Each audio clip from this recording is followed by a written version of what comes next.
Aujourd'hui, nous allons bien rigoler et vous allez très vite comprendre pourquoi. Salut à tous, ici Reg, bienvenue dans les actualités de la semaine cinéma, séries et un petit peu jeux vidéo. Aujourd'hui, on va parler de plein d'actualités et comme d'habitude, l'objectif c'est de vous donner mon avis sur la question pour qu'on puisse en débattre dans les commentaires. Je lis vos commentaires. C'est pas juste un listing bête et méchant d'actualités, mais je mettrai tout de même dans la description et dans le commentaire épinglé la liste des actualités avec les timecodes, mais je vous incite encore une fois à vous intéresser à toutes les actus. Surtout qu'il y en a quelques-unes qui vont faire grincer des dents aujourd'hui. Mais avant de commencer, j'aimerais remercier le partenaire officiel de cette vidéo, CyberGhost VPN et ses 38 millions d'utilisateurs et presque 5 sur 5 sur Trustpilot. Vous les connaissez aujourd'hui, c'est le meilleur moyen de soutenir la chaîne, mais c'est aussi un service utile. Parfois, vous cherchez un film à regarder, vous tapez le nom du film et où regarder sur internet et vous trouvez le pays dans lequel il est disponible. Mais pas chez nous malheureusement, du coup vous changez de pays. Vous prenez le VPN aux États-Unis, au Royaume-Uni, au Canada, en Belgique, en Suisse, en Italie pour la VESTFR et même la VF dans certains cas. Quelques exemples, sur Netflix, vous avez déjà Godzilla Minus One, sans couleur, mais aussi l'excellente série Scavengers Reign. Sur Prime Video est déjà disponible l'un des meilleurs films de l'année, Challengers. Sur Disney+, vous avez plein de films différents comme Le Nouveau Planète des Singes, Le Nouveau Royaume qui est sorti cette année, Kinds of Kindness par exemple, mais aussi Vice Versa 2. Et oui, déjà. Sur Apple TV+,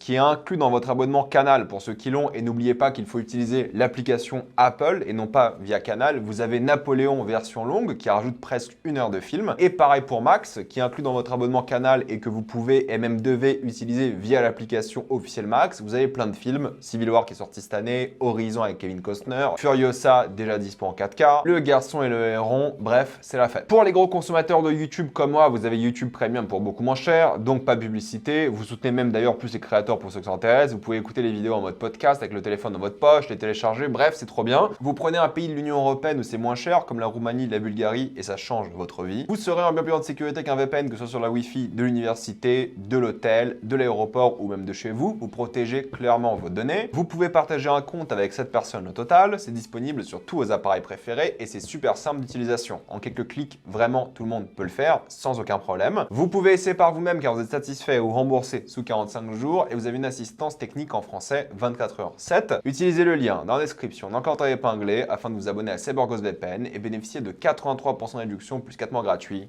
Foncez sur l'offre. On commence avec quelques actualités assez tristes avec le décès de Maggie Smith. Alors pour beaucoup de personnes, Maggie Smith c'est Harry Potter, c'est Downton Abbey, c'est plein d'œuvres récentes, c'est vrai, c'est notre génération, c'est normal. Mais n'oubliez pas que Maggie Smith c'est 2 Oscars, 4 Emmy Awards, ce qui est l'équivalent des Oscars pour les séries aux États-Unis, 3 Golden Globes, 1 Tony Award, donc elle fait partie de la catégorie Triple Crown, c'est les gens qui ont gagné Oscar, Emmy, Tony. Les Tony pour ceux qui ne savent pas c'est tout ce qui est théâtre, comédie musicale, c'est l'équivalent des Oscars pour cette catégorie. 5 BAFTA, les Oscars on va dire britanniques, et un Lifetime Achievement Award, donc c'est une énorme légende du cinéma. Certes pour nous on l'a connue entre guillemets que en femme âgée, mais dans les années 70 par exemple c'était une véritable légende, donc qu'elle repose en paix. Elle va nous manquer à tous et évidemment un bon courage à sa famille et ses amis pour gérer ce moment. C'est vraiment une légende qui nous quitte. Je commence avec les infos lugubres parce que c'est aussi un autre acteur slash chanteur qui nous a quittés, Chris Christopherson, que beaucoup d'entre vous connaissent sûrement pour Blade, j'imagine. Il a un rôle assez important dedans, mais aussi par exemple pour le film A Star is Born, l'une des nombreuses versions qui a été faite, ça c'est les années 70. Mais c'est aussi un chanteur qui a beaucoup de chansons différentes. Et il y a une anecdote assez sympathique qui passe en ce moment sur les réseaux, c'est qu'il avait à un moment volé un hélicoptère pour rejoindre Johnny Cash, légende de la country, pour lui faire chanter une chanson qu'il a écrite pour lui. Bref, il y a plein d'anecdotes assez folles qui ressortent sur lui en ce moment, suite à son décès. C'est une personne qui visuellement était très admirable. Moi je suis pas très familier avec les œuvres qu'il a faites, sauf celles que j'ai citées. Il repose en paix et évidemment bon courage à sa famille, ses amis. Une nouvelle un peu plus joyeuse cette fois-ci, c'est Paddington 4 qui est prévu pour 2027, 2028, oui c'est officiel, bon tout dépendra du succès du 3e au box-office, mais j'y crois, et apparemment le 3e film est inspiré de Werner Herzog, ce qui est assez rigolo quand vous le dites comme ça. Mais oui, en vrai, vu que ça se passe au Pérou, je vois déjà les liens qu'ils veulent dresser. Ce sera pas le même réalisateur que d'habitude, donc on peut être un petit peu inquiet par rapport à ça, mais Paddington 2 est un chef-d'œuvre, par exemple si vous l'avez pas vu, vous devriez. Quelques mauvaises nouvelles concernant Martin Scorsese, les deux projets qu'il devait faire assez rapidement, entre guillemets, donc le film sur Jésus et le film sur Frank Sinatra, ne se feront pas pour l'instant. Tout a été mis en pause, il devait commencer le tournage en avril, mais il n'y arrive pas, on ne sait pas pourquoi, on ne sait pas où ça bloque, mais ça ne se fera pour l'instant pas. Et c'est visiblement assez inquiétant parce que potentiellement, il ne fera pas d'autres films. Il avait prévu plein d'autres films, il y en avait 3-4 qui étaient prévus par lui, mais pour l'instant, il y a plein de projets qui sont en pause ou annulés, mais on n'est pas encore au courant. J'espère juste que Martin Scorsese refera d'autres films, je le dis de manière égoïste, mais s'il veut plus en faire, s'il peut plus les faire, d'un point de vue personnel, si c'est les studios qui font chier et tout, ça c'est pas normal, vous devriez donner de l'argent à Martin Scorsese quoi qu'il arrive. C'est genre la plus grande et légende américaine en vie en tant que cinéaste aujourd'hui, potentiellement. Donc j'espère juste qu'il va arriver à faire ses projets. De toute façon, il avait dit il y a quelques semaines, je vous avais prévenu, il fera plus de gros projets. C'est fini. Il fera que des projets un peu plus intimistes, à plus petite échelle, parce qu'il peut plus gérer des gens à son âge, genre plein de figurants et tout. James Cameron fait partie des nouveaux directeurs de Stability AI, et c'est assez inquiétant. Pourquoi? Parce que Stability AI, ce sont les créateurs de Stable Diffusion, et le fait que James Cameron, qui bosse tellement avec des artistes d'effets spéciaux et qui veuille travailler avec de l'IA générative pour mélanger l'IA et les effets spéciaux, c'est assez inquiétant. Parce que c'est une boîte d'IA générative. L'IA, en tant qu'outil pour aider les artistes, est tout top. Mais pour créer juste avec des prompts, ça n'intéresse personne et ça ne devrait pas intéresser les artistes. Donc je sais pas ce que fout James Cameron ici, toujours lui qui a été très pro-art, même s'il a été très pro-technologie, toujours. C'est presque un ingénieur avant tout, entre guillemets. Mais c'est vrai que là, on verra ce que ça donne. Et n'oubliez pas, Stability AI se tape plein de procès au cul, surtout au Royaume-Uni, parce que ils volent du contenu des autres. Tout ce qui est copyright, les IA ne font que voler. Elles ne créent rien, elles volent et elles mélangent. Il n'y a pas de création derrière. Donc il se tape un procès en ce moment. Donc je sais vraiment pas ce que fait James Cameron ici. On verra bien, peut-être il est là pour saboter la boîte comme il a saboté la saga Terminator. D'ailleurs, il a dit que Dark Fate est d'après lui le 3e meilleur de la saga. Mon œil, James, mais bon, on te connaît. Ça reste encore une fois ma théorie du complot préférée, le fait qu'il rejoigne des choses et qu'il parle en bien de certaines choses juste pour les nuire et qu'il fasse juste ses propres trucs bien et le reste il s'en fiche. Mais bon, ça va commencer à se voir. Le film Hellboy ne sortira pas au cinéma, il sortira directement en VOD et j'ai envie de vous dire,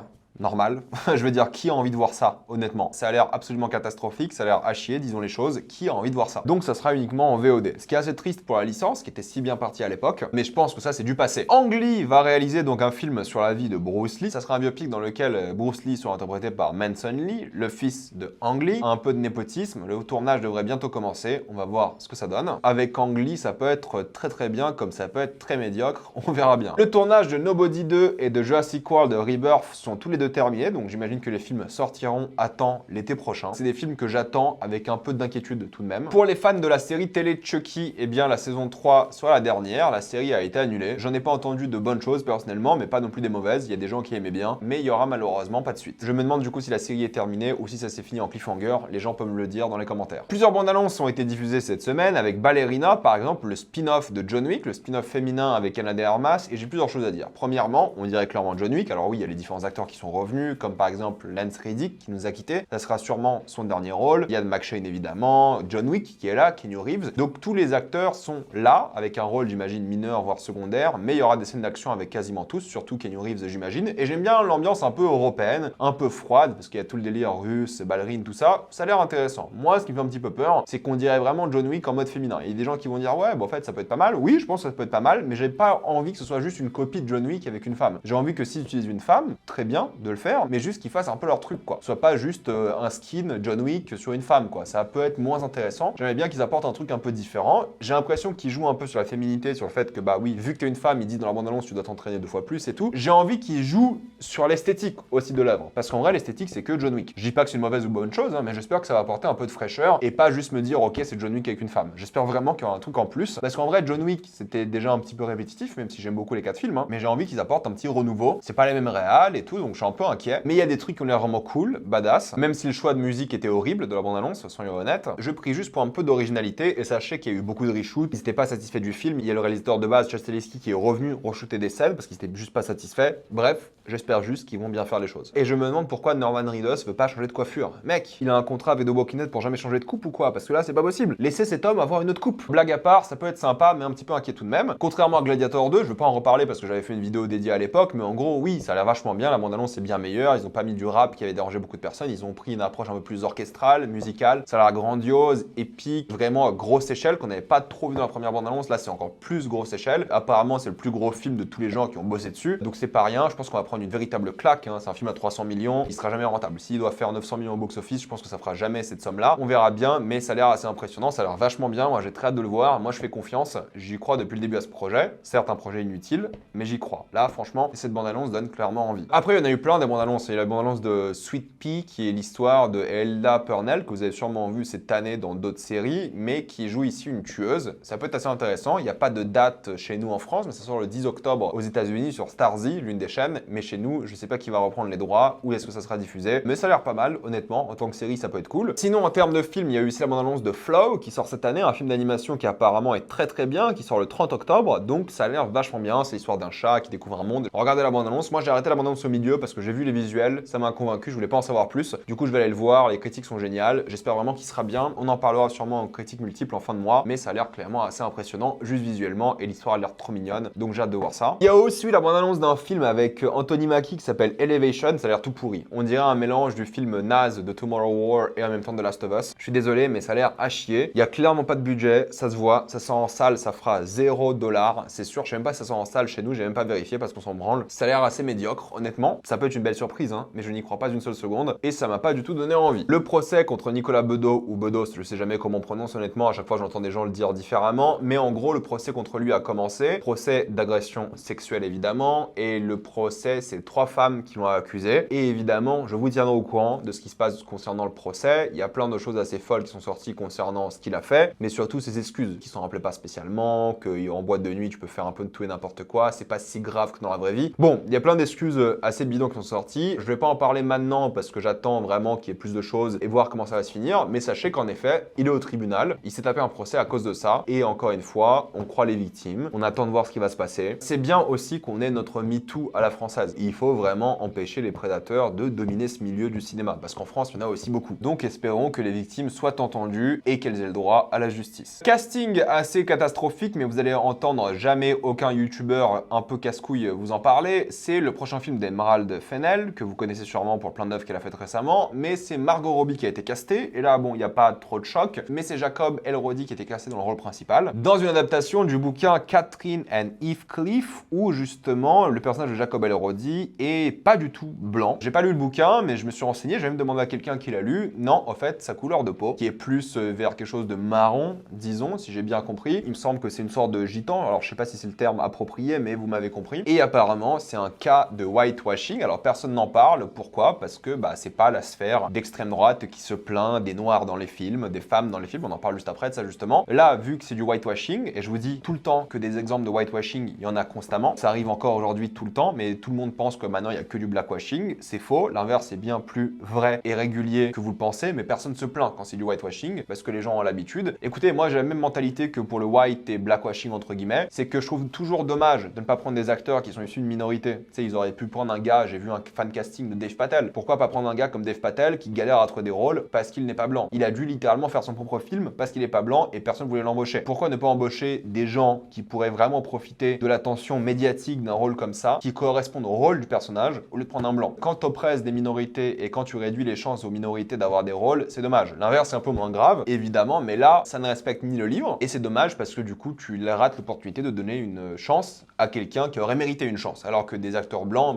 c'est la mode, c'est régulier, ils ont tous des chances, et même là, ils remplacent un acteur qui n'aurait pas dû être blanc. Moi, dans les deux cas, écoutez, si l'œuvre est intéressante, si elle est bien, si c'est bien fait dans l'œuvre, je m'en fiche. Honnêtement, c'est ça mon avis. Je trouve que c'est dommage parce que des gens auraient mérité cette opportunité par rapport aux personnages, surtout des minorités parce qu'elles ont beaucoup moins d'occasions. C'est ça le vrai combat, hein. C'est pas contre les blancs ou les noirs, hein. C'est pas ça le souci. C'est juste qu'il y a une population qui a beaucoup moins de chances et d'opportunités de carrière dû à leur couleur de peau. Et c'est ça qu'il faut combattre. Et là, en faisant du whitewashing, c'est vrai que ça combat pas ça. À l'inverse, ça cause un problème. Mais d'un point de vue du film, moi, si l'œuvre est bien, entre guillemets, je m'en fiche un petit peu. C'est dommage, mais je m'en fiche un petit peu. J'ai la même logique que si c'est un acteur ou une actrice noire qui joue un autre rôle. C'est la même logique. Si le film est bien, si on parle pas de la couleur de peau et tout, ça me dérange pas. Par contre, si dans le film, d'un coup, ils invisibilisent complètement la couleur de peau originale du personnage et tout, c'est un peu dommage. Je dis pas que ça peut être un film catastrophique, mais c'est un exemple de whitewashing et c'est des choses qu'il faut aussi citer, que vous les combattiez ou non, il faut en parler, il faut admettre que c'est vrai, que ça existe et que c'est bien plus grave que l'inverse, parce que là, justement, c'est juste oppresser des minorités qui auraient pu avoir une chance. Bref, vous connaissez mon avis sur ça, mais c'est marrant parce que vous voyez, quand il y a plein d'influenceurs qui en parlent, surtout cinéma, série, que ce soit en France ou autre, c'est le genre d'histoire qui les intéresse pas. Vu que c'est pas un noir qui remplace un blanc, parce qu'en général, les rôles de noirs qui remplacent des blancs, la couleur de peau n'a aucune importance. Là, la couleur de peau a une importance dans l'œuvre. Et c'est les premiers à vous dire dans les œuvres, ah mais c'est bizarre, dans mon œuvre, la couleur de peau est importante. Et là, quand ça arrive l'inverse, ils en parlent pas. C'est l'hypocrisie de ces gens-là. Moi, je vous en parle dans les deux cas, j'essaie de faire le meilleur travail possible de ce point de vue-là. Et là, c'est un vrai problème de whitewashing. Mais bon, vu que c'est pas un noir ou une femme, visiblement, c'est pas si grave, n'est-ce pas? C'est ça leur logique à ces gens d'extrême droite, que ce soit sur YouTube en France ou à l'étranger. Megalopolis, c'est un énorme échec, hein. C'est prévu 5 millions de dollars au box-office international pour 120 millions de budget. Tout le monde le savait.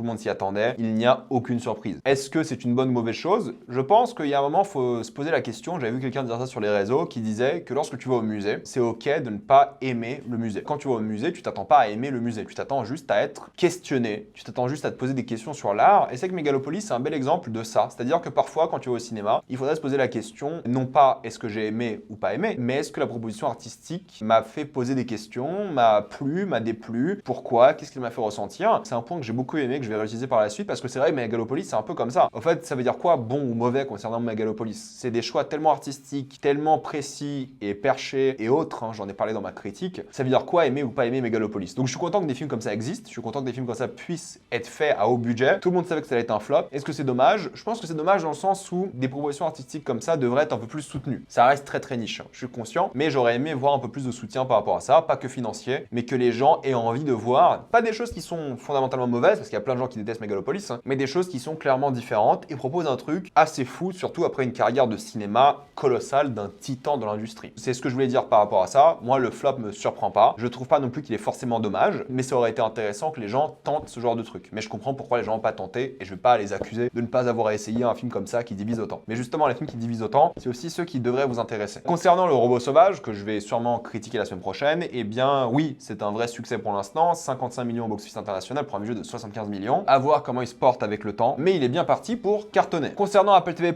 la bande-annonce de Shrinking a été diffusée, c'est la deuxième saison qui sort du coup le 16 octobre, et si vous n'avez pas vu la première saison, regardez-la, elle est vraiment top, c'est une sitcom très drôle, très touchante, la deuxième saison a l'air très bien réussie, ça a l'air mignon, adorable. J'en parle uniquement pour vous dire de regarder Shrinking, c'est sur Apple, et vous allez sûrement adorer, si vous aimez les sitcoms évidemment. Aussi une autre bande-annonce qui m'a un petit peu refroidi, c'est la série Disclaimer avec Cate Blanchett, qui a l'air bien, honnêtement, ça a l'air cool, intéressant, intriguant. J'ai pas trop compris de quoi ça parle, ça m'inquiète un petit peu, mais je vais regarder parce que Alfonso Cuarón et tout, c'est évident, puis le casting, ça sort le 11 octobre, on en parlera. David Diggs a rejoint le casting de The Boys de saison 5, je crois que c'est la première vraie annonce de casting, je sais pas s'ils vont rajouter beaucoup de personnages pour la 5e saison, vu qu'ils doivent tout conclure en 8 épisodes, ça va pas être facile, mais ils peuvent le faire. Très curieux de savoir comment ça va se faire. Red One a aussi le droit à une bande-annonce, ça a l'air assez catastrophique. J'ai vu la première bande-annonce, je me suis dit ok, là la deuxième, ça a l'air assez mauvais, ça donne pas spécialement envie. On sait pas s'il sortira en salle chez nous ou au cinéma, parce qu'aux États-Unis il sort au cinéma, mais c'est un film Amazon, donc on verra bien, mais en streaming ok, au cinéma ça a l'air assez pourrave. Une série Robocop est prévue chez Amazon,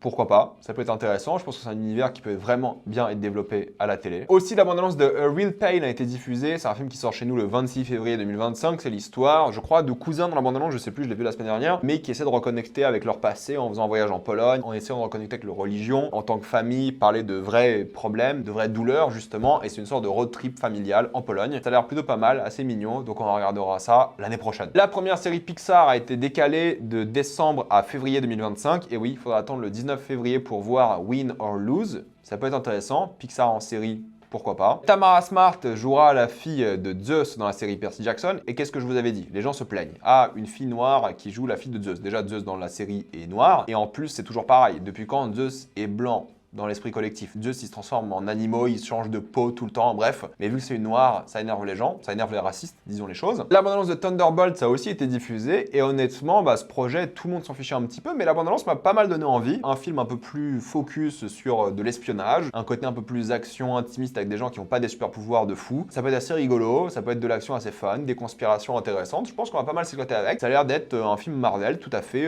correct. On verra ça du coup l'année prochaine. Agatha commence plutôt bien, c'est-à-dire que c'est un projet qui a coûté le moins cher de toutes les séries Marvel. J'ai pas encore commencé pour le coup, mais j'en ferai une critique à la fin. Mais en même temps, ça a fait 9,3 millions de téléspectateurs en une semaine, ce qui est pas mal. Genre The Acolyte, ça avait fait 11 millions. En 4 jours, certes, mais c'est Star Wars. Là où ici c'est Marvel, c'est un peu différent. Et plein de gens en parlent sur les réseaux, que ce soit en bien ou en mal, mais la série fait parler d'elle. Du coup, on en parlera évidemment en fin de diffusion. Et anecdote, le terme super-héros peut de nouveau être utilisé par d'autres entreprises que Marvel et DC. Pourquoi? Parce qu'avant, c'était que ces entreprises-là qui avaient le droit. C'est pour ça que dans plein de séries, vous n'entendez pas le terme super-héros parce que c'est pas autorisé. Et oui, si vous faites bien attention à ça, maintenant les séries vont pouvoir se le permettre. C'est d'ailleurs bizarre qu'ils aient pu trademarquer un nom aussi bidon que super-héros. Mais bon, ça c'est un autre débat. Sur Netflix, c'est Tim Roth qui a rejoint le casting du film Peaky Blinders, qui a d'ailleurs commencé son tournage. Donc évidemment, ça donne envie. Tim Roth, c'est top pour ce genre de projet. Et c'est aussi le casting du prochain film de Catherine Bigelow qui sortira malheureusement que sur Netflix, qui a été annoncé. Idris Elba, Greta Lee, Rebecca Ferguson et Jared Harris. Moi, j'ai très hâte pour le coup. Et d'ailleurs, si on parle de Jared Harris, concernant Max, eh bien, il s'est vu proposer le rôle de Dumbledore, mais il a refusé. Pourquoi il s'est vu proposer le rôle? Premièrement, parce que c'est un acteur, mais surtout, c'est le fils de l'acteur Dumbledore. Il a refusé parce qu'il n'a aucune envie de rejouer ce personnage-là. Il se demande pourquoi la série existe, alors que les films sont très bien. C'est ce qu'il dit. Je comprends aussi son choix de refuser. La bande-annonce de The Last of Us a enfin été diffusée, une bande-annonce un peu plus conséquente. Et écoutez, moi je le dis depuis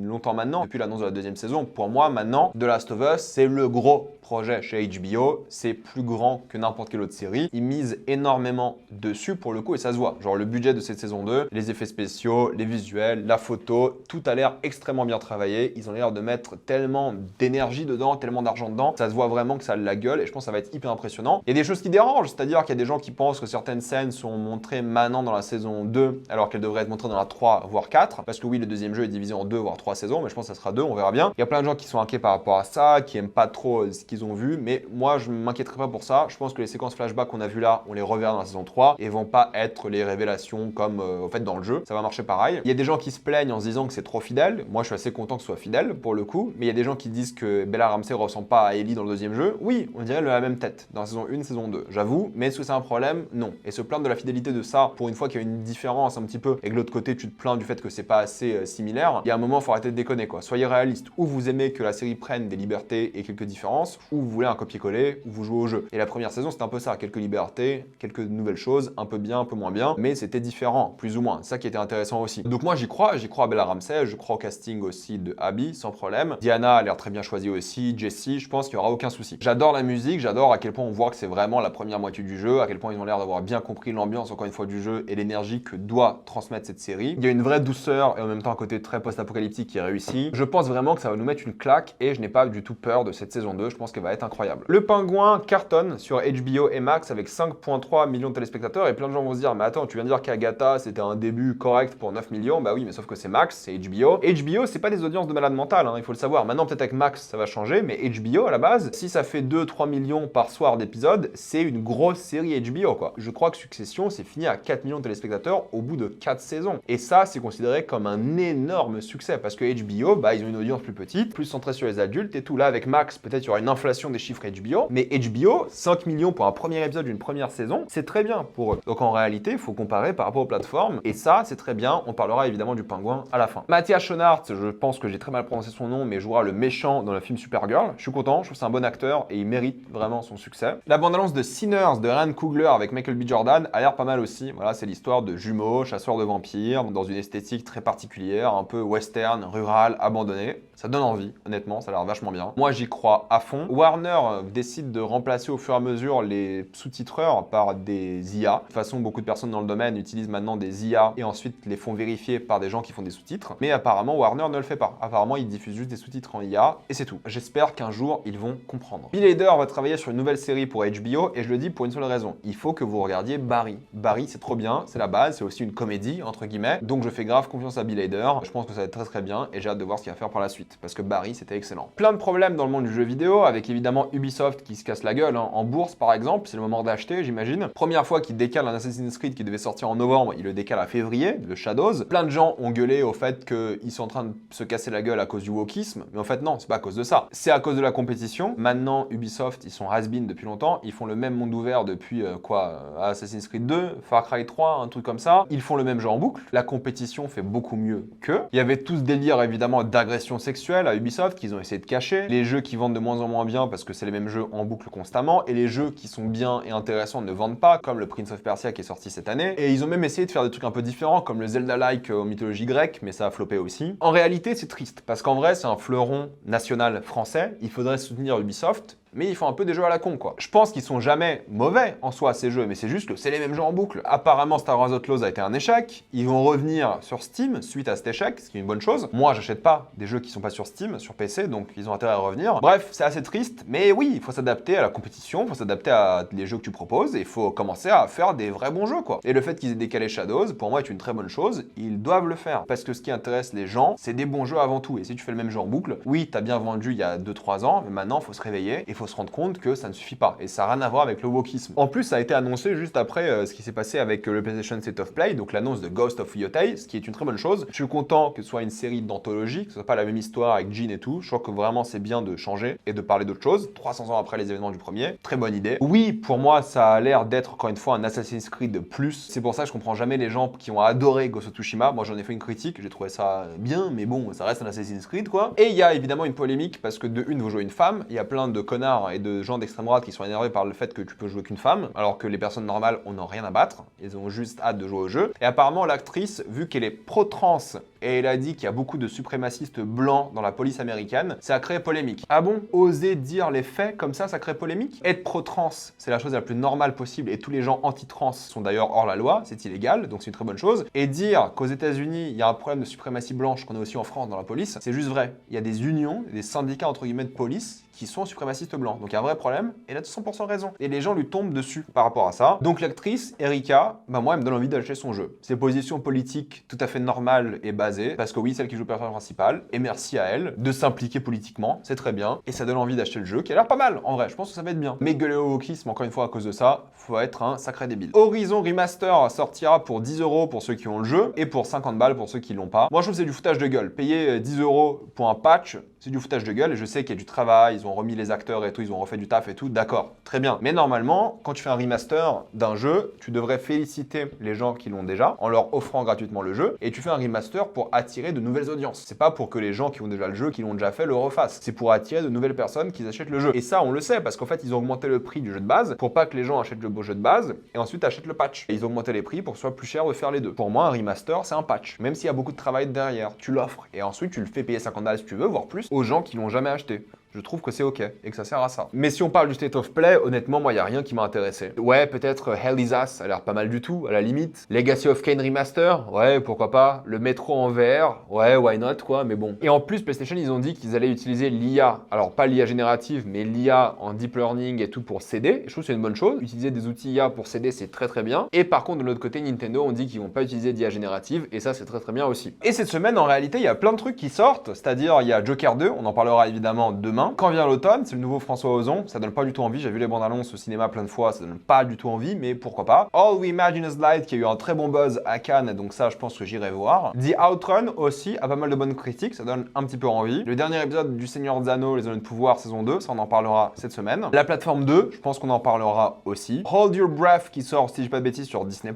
mais en même temps il y a sur Max Salem's Lot, donc 2 films d'horreur, ça peut être sympa. From saison 3 qui sort sur Paramount aussi ce vendredi avec les 3 premiers épisodes, je regarderai aussi. Et Until Dawn, le jeu, donc là cette fois-ci un remaster qui sort. J'aurai pas le temps d'y jouer malheureusement pour l'instant, en tout cas cette semaine, mais je le ferai je pense en live avec vous. Voilà, je vais m'arrêter là, mettez-moi dans les commentaires ce que vous pensez de toutes ces actualités. Êtes-vous d'accord? Pas d'accord? Avant de quitter cette vidéo, pensez à utiliser le lien dans la description, dans le commentaire épinglé, afin de débloquer tout le contenu que vous voulez sur la plateforme de streaming en toute accessibilité et sécurité. Tout ça pour 2,03 € par mois, plus 4 mois gratuits. Foncez sur l'offre. Pensez à vous abonner à la chaîne pour voir les prochaines vidéos. Mettez un j'aime, ça aide beaucoup la chaîne. Et suivez-moi sur tous mes réseaux pour plus de contenu exclusif. Moi, je vous dis à la prochaine fois. Salut à tous.